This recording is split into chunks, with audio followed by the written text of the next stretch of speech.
Thank you, Shana, for this presentation. I couldn't agree more with what you said at the end. We need to study urbanization of India and bring it back to what we observe in Europe and elsewhere. So we're now going for a round of questions. Shana, it's up to you. You can respond question per question, or you can choose to answer 2 or 3 questions at the same time. Feel free to do the way you want. Okay. We have 1 question here. Yeah. It's up to you. You can Okay, so I'll take maybe 3 at a time. Okay. Okay.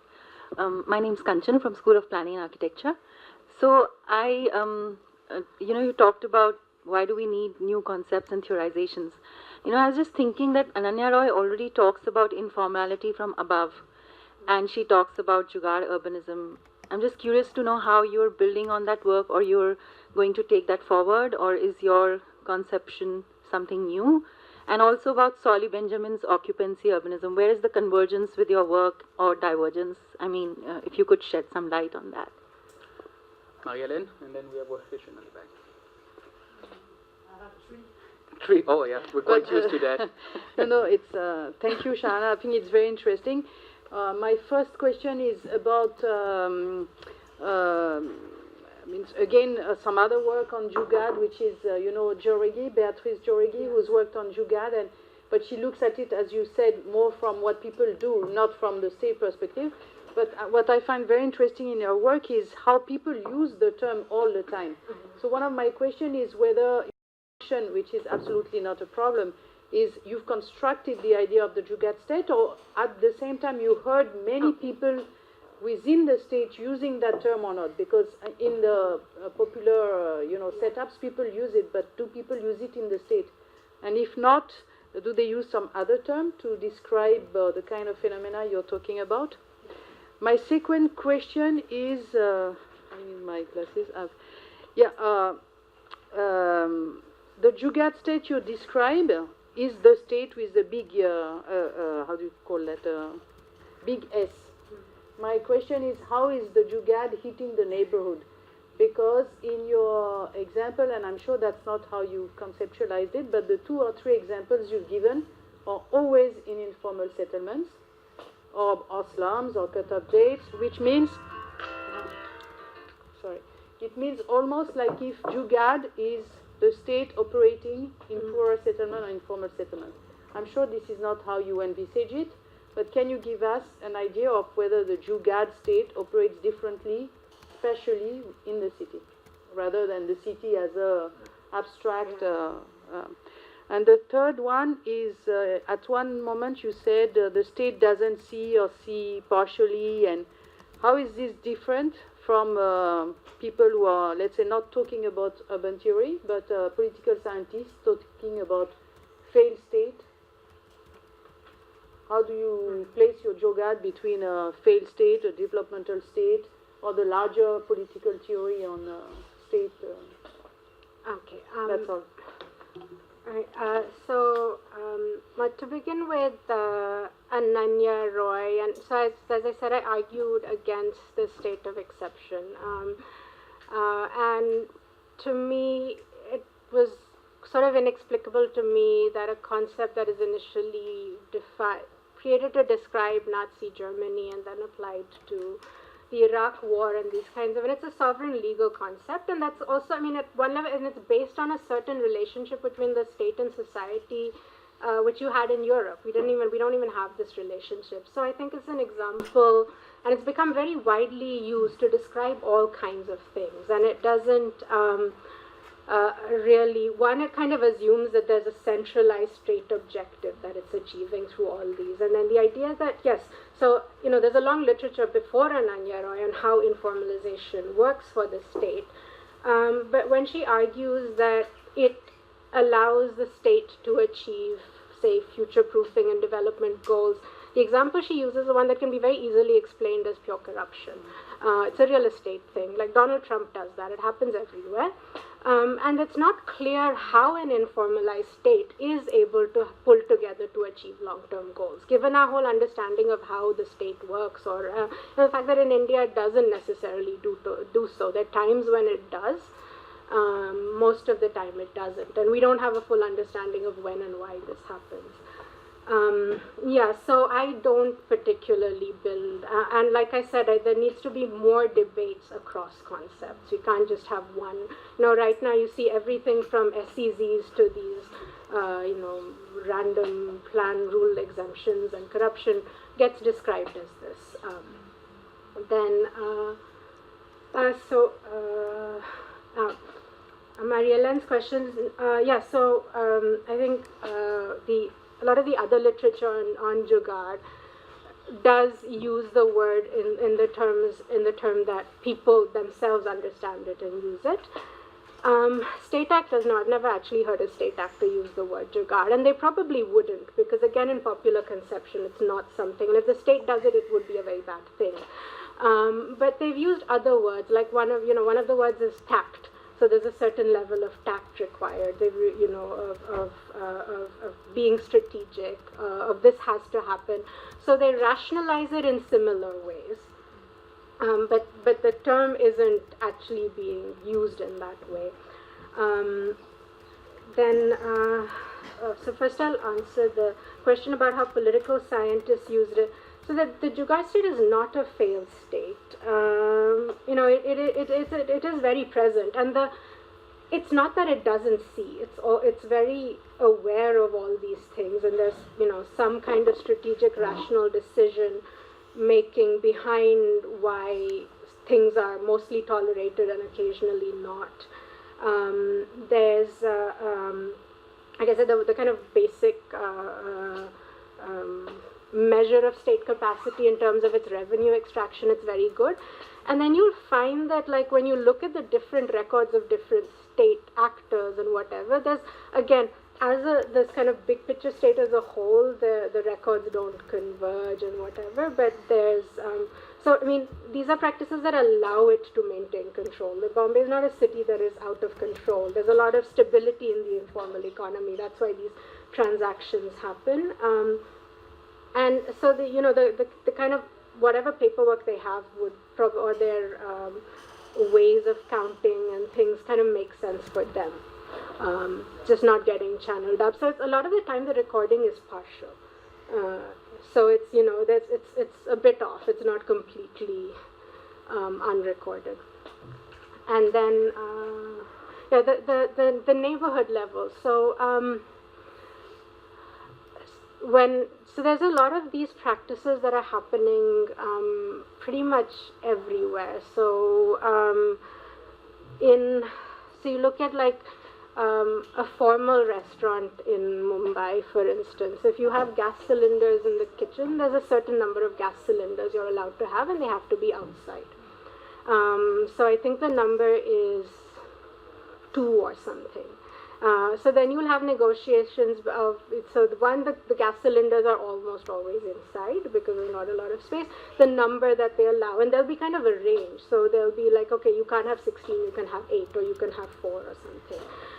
This kind of happens around like formal building plans when they get approved or not approved. So I have this municipal engineer who's again going to rationalize for how they're kind of having extra rooms when it's meant to be a parking garage, and he was a former, now he's a broker and a consultant, and he'll be like, well, the more housing there is, the more housing will be available, and he's written papers on housing for Mumbai citizens and things. So that's again in a formal space that you're doing that in. This sort of happens in daily life. I try to get like a Airtel connection in a house that I didn't have the papers for. So then they come up, they have these ready-made fake leases, which they file for you. That's I mean, this is the broker, but it's an Airtel broker in a formal DDA colony.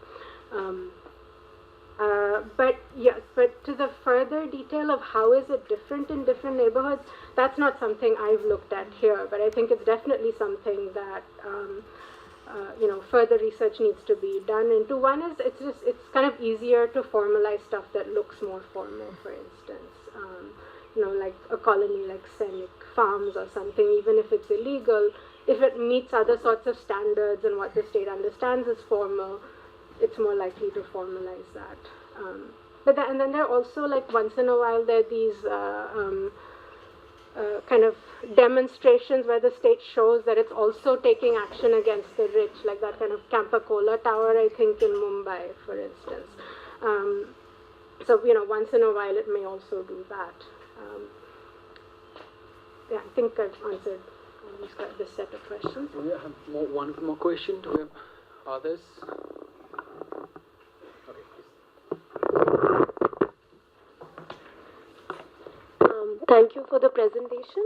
I'm Akriti from Delhi School of Economics. Partly, my concerns have been addressed in the previous questions and your explanations, but just to push a bit more, I just wanted to ask that because there's a lot of, from the point of view of global South literature itself, a lot of work has been done wherein not informal practices, not just from the people's side, but from the state itself, and that distinction between the written formal, law and the informal practices of the state has been there, whether it's about,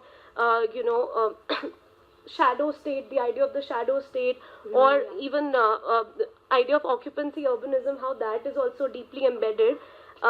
So one was that in terms of state itself sidestepping laws, but I also feel that already that distinction between the formal informal economy is there somewhere when we look at things like this. Because when you were describing the Jugaad state and Jugaad governance, you mentioned things like a flexible interpretation of laws. So that also happens in something which we consider as something which is very, very official in the written records. For example, how the financial markets work. Yeah. So even there you find the operation of the Jugaad state very much there. And finally, that aspect, I once heard Partha sir himself making a very interesting distinction between whether these practices are enterprising in nature or exhausting in nature. So again, the idea of Jugaad, whether you want to make that distinction from a very innovative and something which is solution based, but also how do you see it? I mean, in terms of impacts on the people. So thanks. So I'll just answer yours because there are multiple questions. No. The first thing, and I didn't address it before, Solly Benjamin's work. So yes, like I said, I've drawn a lot of work that does show that these practices are widely prevalent, including Solly Benjamin's. But again, those are kind of it's a theory about a strategy of how informal politics. That's different than a theory of the state, and a lot of them aren't looking at how this has implications for what the state can do or can't do, what it keeps wanting to do. In a way, that's when I said this modernizing ambition, in a way it can kind of be out there and want to transform Mumbai into a world-class city and things like that, because it doesn't necessarily see a lot of what it's really doing on the ground. I think much later all of these actors realize, well, it's actually very hard to change all of these things. Initially, like Manmohan Singh is in 5 years, we can make it a slum-free Mumbai, we can do all of that. So that is a really critical difference. This is a theory of urban governance and the state. And Ananya Rai sort of is, but like I said, there are reasons why I don't really use that. Then yes, so what you were saying about, yes, there's a really great literature, a lot of it is Eastern European and things, on informal institutions, and I do use that to develop this, and it's a larger one. It's not really used in the urban literature so much, and then there's kind of distinctions, and I think these all become questions for further empirical work. Like I said, a concept is a starting point. So looking at what is the relationship between the formal and informal. So I specify one particular relationship here, but this is not, people can go and find differences, and they can also go and find that this is not actually happening outside of, I think there are places outside of Mumbai which might be, once you go outside the metro cities, the Jugaad state actually essentially does have to have a bit of state capacity. There are other places where it's much more absent, where the shadow state or these informal are far more dominant. So that's why I said we probably need. So in the US, we understand that the way a city with machine politics works is going to be very different from how a Sun-Belt southern city works and things. So there are these different sorts of relationships that you could have between informal and formal state practices and those. So So these are the sorts of questions that I hope would kind of emerge from this literature, rather than assuming everything fits into an existing either neoliberalism or a state of exception or modernization or bad governance or clientelism or whatever, like kind of more complex accounts of theory. I think I've answered all your questions. Do we have more questions?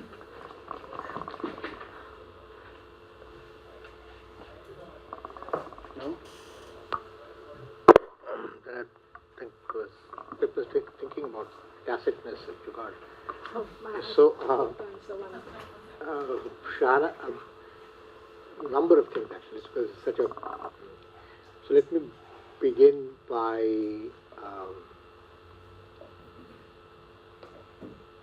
sort of talking about the why is the Jugaad state perpetuated? How is it perpetuated? Right? And so, where would you draw the distinction between? So there's a whole on the selective enforcement of rules. There is, let's say, Vaijayanti's work on the speculative city, and the fact that the reason why you have specific and unimplementable rules like the 1.25 FSI is to generate opportunities for selective enforcement and therefore rent capture. So there are exceptions built into the law, but as you said, the state has arbitrary authority as to when it can sort of choose to apply that exception, and which then creates an opportunity for rent collection. So that's one, and a lot of this is in the context not of informal economic activity, but of actually formal, let's say, real estate kind of activity, which, in which case, what we have is some part of the Jugaad state then is essentially in place and continues to be in place because it enables certain actors to collect a lot of rent. So, Abe, how would you react to that proposition? And therefore, the consequence of that is in relationship to its relationship to formal activity, informal economic activity, and so on. The second consequence of that is the relationship between bureaucracy and politics. So, and there be nice to have your perspective on the level of the bureaucracy, because the way Mumbai is governed, there is one level of the bureaucracy which is the upper level by the administrative service, etc., which is much more fluid and moves in a temporary, and a more permanent level of bureaucrats who are there in place for a much longer time. And do you need to have that kind of stable bureaucracy in order for that link with corruption and politics, etc., to be established? And to what extent is that an essential part of the technology that underlines the Jugaad state? And which again also goes back to your other remark that the bureaucrat has to go, you have individualized knowledge, which is essentially the tacit story, and therefore the bureaucrat has to go down to the individual to sort of get a sense of what is actually the laws and the rules and so on. So, and finally, to take the example outside India, where you mentioned the property taxes and the issue of collection of property taxes on informal properties. to what extent do you think it sort of correlates with the US story, where the tax system, which is the IRS, does collect taxes from people who are in the US illegally and does not share information with the Immigration Naturalization Services? So there you have, in some sense, an informal group of people who are working and paying taxes. And sometimes those payments of taxes are used when you're actually filing for clemency, immigration, and so on and so forth. So to what extent have you seen or understood the things like formal payment of taxes, etc., then used as evidence for the cutoff date, for the various structures that those technologies when they're used, how does these two sort of things sort of work together? Okay, thanks very much. Okay, so the first issue of rent extraction, that's a key part of the story. I kind of bracket it here because Michael and I have a separate paper which is very much about that, and it's also how these rents can work. I mean, that's what makes, say, a business which is on encroached land function and stable, and that's why people keep buying and selling, and you'll have formal businesses that are investing in properties where they know that all the paperwork is illegal. So the rents are what create the kind of commitment mechanism for this, and it's kind of so this thing about real estate corruption, that's really everywhere. There's no place it's not, and this is something I think about, and I haven't. One of the things is that at the higher level, it's very easy for the state to change the rules, and sometimes so the mill land case, for instance, that was done quite formally.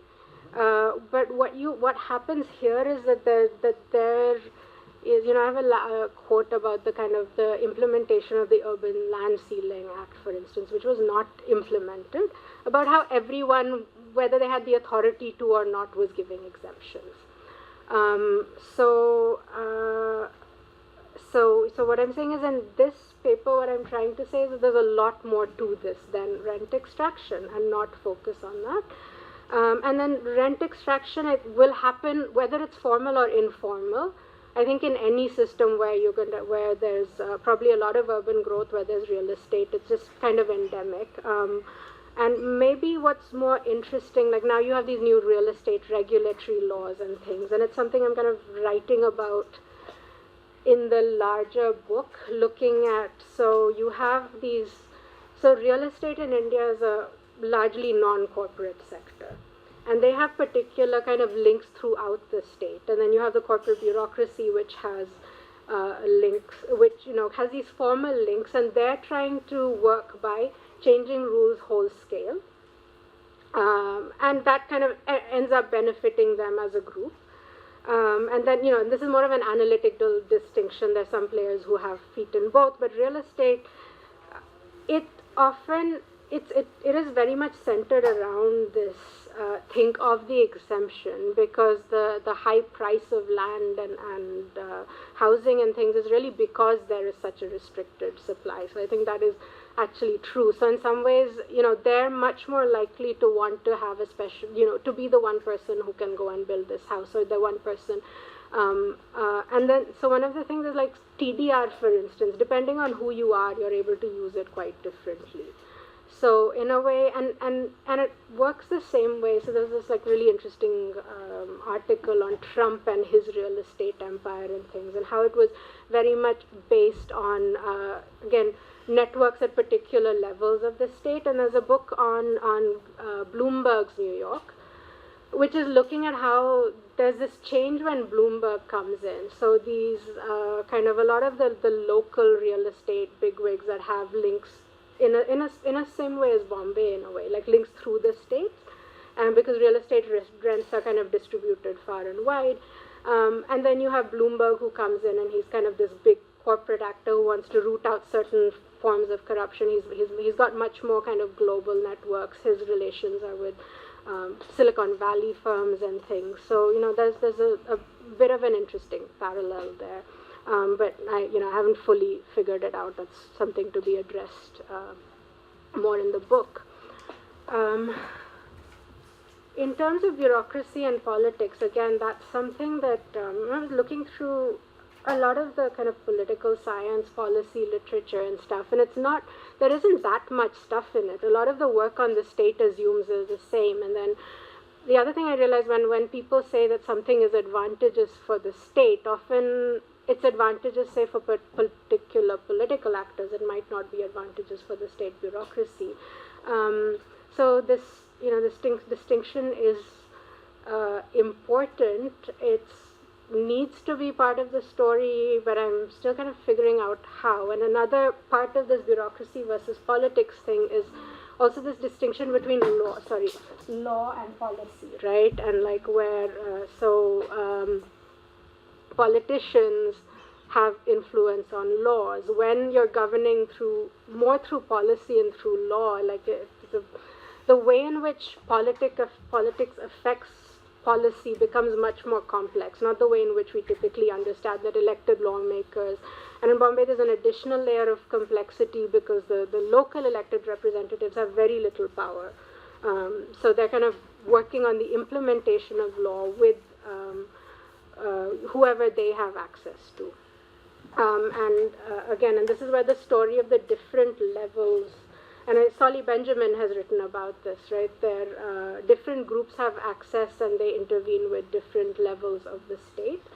So you have the top IAS officers, and then this kind of the engineers and things who are a more permanent bureaucracy, and they are probably the ones where this institutional knowledge resides. And a big part of the story, I think, is about this sort of middle rung. And when I was saying that you probably don't have similar Jugaad practices in kind of these Mufassal cities and towns where you don't have this. It's like, so the municipal engineer in Bombay kind of knows that he has to make a building stand, but he can also, make accommodations. And that might not be the case in other places where you just, I remember going to Dadri, and there's a municipal, and he's really the one who knows everything. And then there was a part-time engineer who was on loan from Ghaziabad and sat a few days and things. So, and it's a city of 100,000. It's not even like it's nothing. Again, that's and if there's good literature on this, I'd be happy to read more about this bureaucracy versus politics within the state.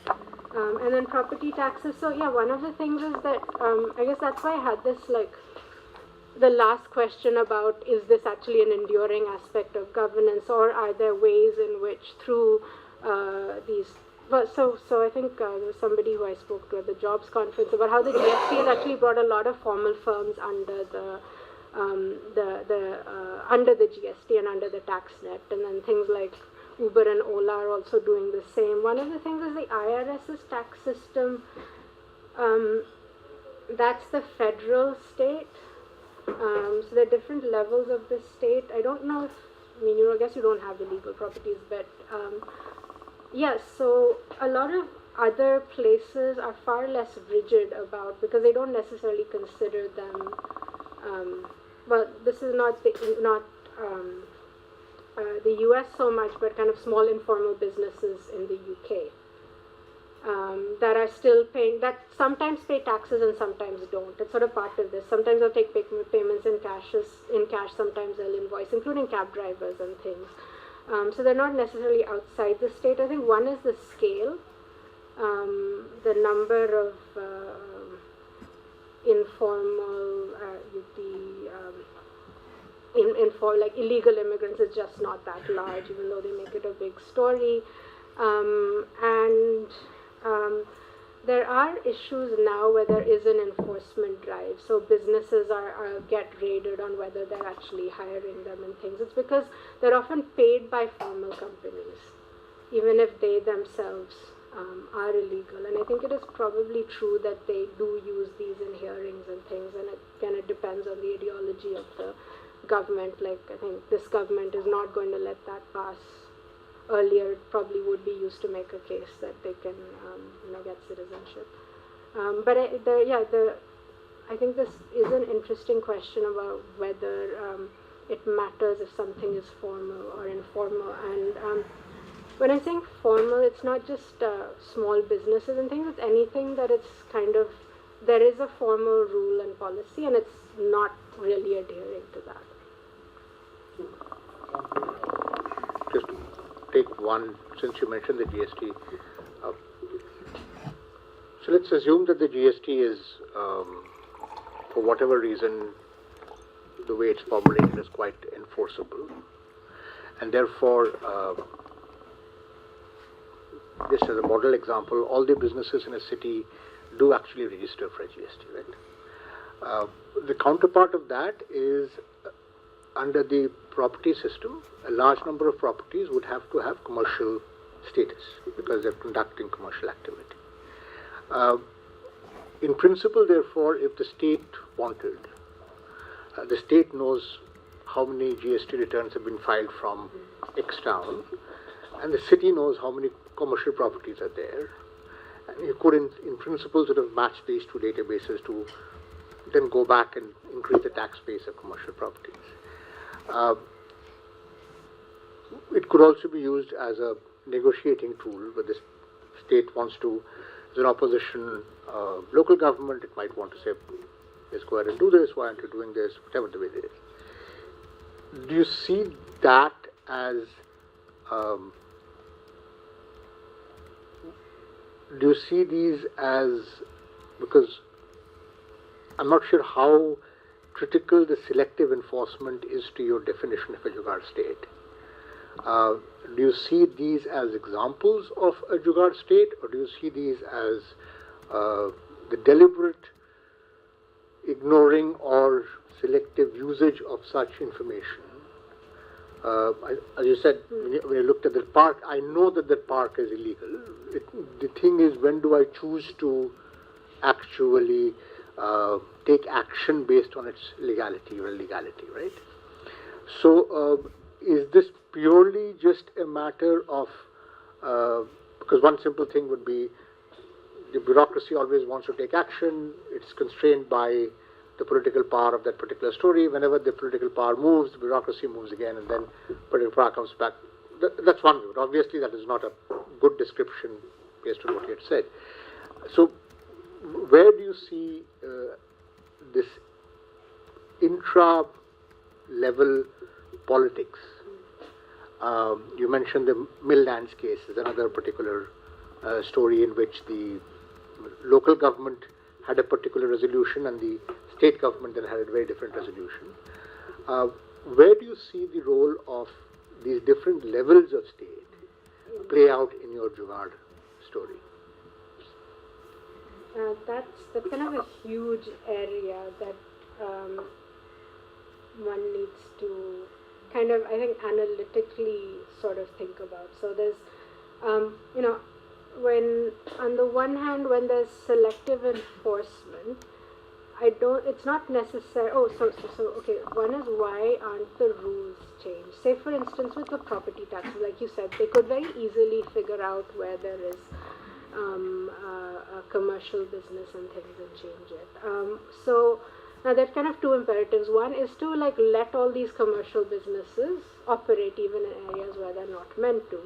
And that would mean a change, changing various other kinds of interconnected things like the plan and the zoning things. And I think one of the issues is that it becomes so difficult to actually change the rules. So, you know, the whole question of what should be the basis of property taxes, right? They're very low, so they might collect a lot of them, but they're incredibly low. Part of it is because this kind of debate on how to change the basis of valuation has happened forever, and it's consistently blocked. And then what Bombay First and all had proposed is that they wanted to collect property taxes from the slums and encroached properties, but build in something into the law and policy that is not going to contribute to their legal rights, which completely destroys their incentives to actually pay these. So you know, maybe a reason that a lot of these things get done informally, one could be that it's really hard at that level based on the kind of, you know, so there might be situations where it makes sense to allow commercial activities, there might be other situations where it doesn't, or there's going to be more opposition from residents. So there's a lot of difference by neighborhood, and the existing framework isn't really able to incorporate and adjust for that. Then the other question is, why does it do so selectively? And again, I think, like I said, that is a question that I think that's probably another project. I think someone needs to do a lot of empirical research into why. Like, is there actually an agenda? Is it, I think, one, by just retaining its ability to do this, if there is a time where it chooses to do something, I think the state is able to get its, marshal all its resources, and if whether it's a political objective or policy objective, do so, and maybe that's why. So if for whatever, if it's probably something that, so like you said, there's part of the story is the different levels of the state, but the bigger story might really have to do with what the external politics is of that situation. So probably if there's a, say if there's a shift in the balance of power between the local and the state, or there's more decentralization, the patterns of selective rule enforcement will change. There's in some way and I think that was the assumption of Bombay first, perhaps, that the state government is meant to be far less beholden to these various local powers and actors, so they should technically be able to change these rules, and they face a lot of opposition. There was, I think, one case, I think Nikhilanand or someone described it, where the order goes to go and cut off all, to the municipal engineer, to cut off all the illegal water connections, and then the councillor comes and they turn them all back on, and the way they rationalize it is like, well, I was told to turn it off but not to turn it back on, for instance. So I think what determines selective rule enforcement is politics. So we need more studies of politics rather than some kind of centralized agenda to get something done. Okay, we have two last question. Please make it quick. It's fine. Okay, one last then, please. Yeah, go on. You talked about Jugaad as a, inner cities like Metropolitan or Megalopolis. But do you mean to say the institution of Urban Art Commission or other institutions, they, in a plant colonies, wherever, whether it is in Mumbai or in New Delhi, this Jugaad is not possible in a planned colony. But whereas in the shanty towns, these are a short-term goal or a long-term goal. Because I have not found in any planned colonies any Jugaad type of a market which has come up. Maybe in main road is a different matter, but in a locality where people are staying, it's very impossible to put a Jugaad sort of a thing but in shanty towns or in illegal colonies or colonies which are not planned, maybe developed by some private people. So you are talking of informal Jugaad in a short-term goal, or is it going to last forever? Even in the unplanned colonies. So is the Jugaad, you want to give it a legal sanctions when you talk of Jugaad? Again, I guess the idea of all of this is that ultimately I don't want to, because I guess I will have to see it on a case-to-case basis, but when it does get the permission to last forever, say a colony is regularized or whatever, that is sort of what we were discussing with Partho, selective. It depends on various things. So I think the most important is politics. It would also be the actual, like if it looks more planned. So even if it's informal but it looks planned, like Sainik colony, and again those are usually associated with upper class people, it is more likely to get regularized, and that may last for a very long time. Other things, Lisa Weinstein's book is about the enduring slum of Dharavi. So I think I'm not talking about a particular structure, but I think the idea that these practices will keep continuing, yes, I think that will definitely keep happening as long as you have this rapid process of change and the state institutions are, both to kind of accommodate them formally and don't really, we don't really have the tools to plan anymore. Not only we do not have data, we don't have a good picture of what the future is going to look like. So I think in that sense, these practices will keep continuing and sustaining and things. Even when you have,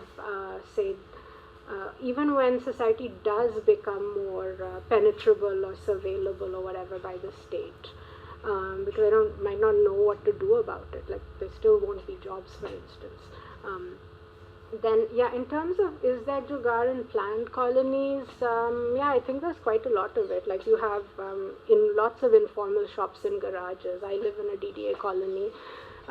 There are informal shops and garages, there are extensions, there's a kind of notorious contractor in our neighborhood that does all kinds of illegal stuff with the sewerage and sanitation system, and that's kind of why a lot of these middle class groups kind of organize in opposition to all of this. So yeah, you kind of happen, in many ways, when you put up all of these, when the middle class groups start putting up all these gates and things, that's not really legal either. Like they'll put up a notice that says this road is not a public road and put in a guard and things, and that's they're not really following laws when they're doing that. They're in a way encroaching. Oh, and then you have all these lots of encroachment on state property. I mean, not to that extent. Perhaps not to that extent. I think it's much more formalized. But you may not find it so much in building activity, but you probably find it in terms of like work relations and things like that, possibly. I just went to Chandigarh for the first time, and there's a lot of empty buildings in the city center. So I was like, that's not really a sign of a successful city. Maybe it would do better if it allowed some more kind of informal practices.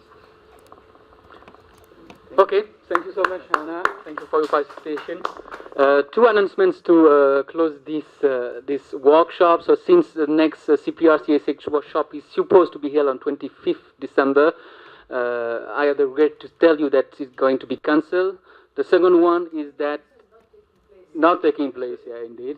So it's the 25th, the rule is essentially the last working Tuesday, so the workshop would usually have been on the 18th of December.